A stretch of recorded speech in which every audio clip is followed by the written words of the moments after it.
Our motivations are unbelievably interesting. I mean, I've been working on this for a few years, and I just find the topic still so amazingly engaging and interesting. So I want to tell you about that. The science is really surprising. The science is a little bit freaky, okay?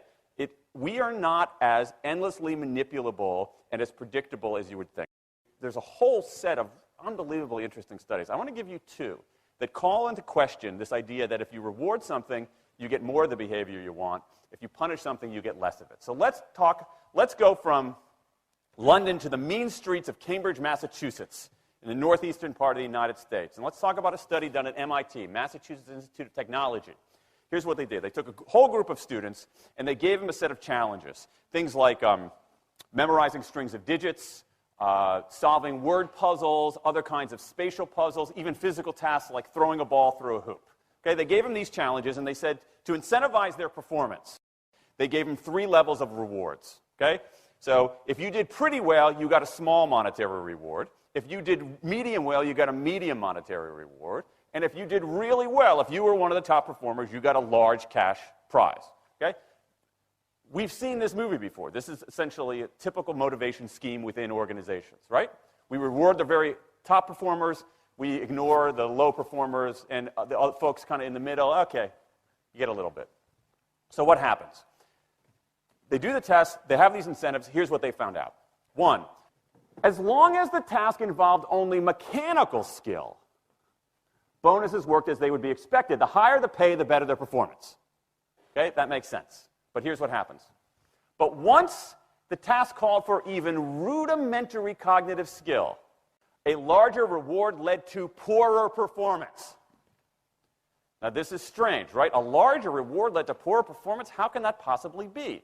Now, what's interesting about this is that these folks here who did this are all economists, 2 at MIT, 1 at the University of Chicago, 1 at Carnegie Mellon, okay, the top tier of the economics profession. And they're reaching this conclusion that seems contrary to what a lot of us learned in economics, which is that the higher the reward, the better their performance. And they're saying that once you get above rudimentary cognitive skill, it's the other way around. Which seems like this kind of, the idea that these rewards don't work that way seems vaguely left-wing and socialist, doesn't it? It's kind of this kind of weird socialist conspiracy. For those of you who have those conspiracy theories, I want to point out the notoriously left-wing socialist group that financed the research, the Federal Reserve Bank. So this is the mainstream of the mainstream coming to a conclusion that's quite surprising, seems to defy the laws of behavioral physics. So this is strange. It's strange finding. So what do? They say, this is freaky. Let's go test it somewhere else. Maybe that $50 or $60 prize isn't sufficiently motivating for an MIT student, right? So let's go to a place where $50 is actually more significant relatively. Right? So let's take the experiment. We're going to go to Madurai, India, rural India, where $50, $60, whatever the number was, is actually a significant sum of money. So they replicated the experiment in India roughly as follows. Small rewards, the equivalent of 2 weeks' salary. Small performance, low performance, 2 weeks' salary. Medium performance, about a month's salary. High performance, about 2 months' salary. Okay, so those are real good incentives. Okay, so you're going to get a different result here. Well, what happened, though, was that the people offered the medium reward did no better than the people offered the small reward. But this time around, the people offered the top reward. They did worst of all. Higher incentives led to worse performance. What's interesting about this is that it actually isn't all that anomalous. This has been replicated over and over and over again by psychologists, by some extent by sociologists, and by economists, over and over and over again. For simple, straightforward tasks, those kinds of incentives, if you do this, then you get that, they're great. For tasks that are algorithmic, set of rules where you have to just follow along and get a right answer, if-then rewards, carrots and sticks, outstanding. But when the task gets more complicated, when it requires some conceptual, creative thinking, those kinds of motivators demonstrably don't work. In fact, money is a motivator at work, but in a slightly strange way. If you don't pay people enough, they won't be motivated. What's curious about, there's another paradox here, which is that the best use of money as a motivator is to pay people enough to take the issue of money off the table. Pay people enough so that they're not thinking about money and they're thinking about the work. Now, once you do that, it turns out there are 3 factors that the science shows lead to better performance, not to mention personal satisfaction. Autonomy, mastery, and purpose. Autonomy is our desire to be self-directed, to direct our own lives. Now, in many ways, traditional notions of management run afoul of that. Management is great if you want compliance, but if you want engagement, which is what we want in the workforce today as people are doing more complicated, sophisticated things, self-direction is better. Let me give you some examples of this, of almost radical forms of self-direction in the workplace that lead to good results. Let's start with this company right here, Atlassian, an Australian company. It's a software company, and they do something really cool. Once a quarter on a Thursday afternoon, they say to their developers, for the next 24 hours, you can work on anything you want. You can work on it the way you want. You can work on it with whomever you want. All we ask is that you show the results to the company at the end of those 24 hours in this fun kind of meeting, not a star chamber session, but this fun meeting with beer and cake and fun and other things like that. It turns out that that one day of pure, undiluted autonomy has led to a whole array of fixes for existing software, a whole array of ideas for new products that otherwise had never emerged. One day. Now, this is not an if-then incentive. This is not the sort of thing that I would have done 3 years ago before I knew this research. I would have said, you want people to be creative and innovative? Give them a freaking innovation bonus. If you can do something cool, I'll give you $2,500. They're not doing this at all. They're essentially saying, you probably want to do something interesting. Let me just get out of your way. One day of autonomy produces things that had never emerged. Right, let's talk about mastery. Mastery is our urge to get better at stuff. We like to get better at stuff. This is why people play musical instruments on the weekend.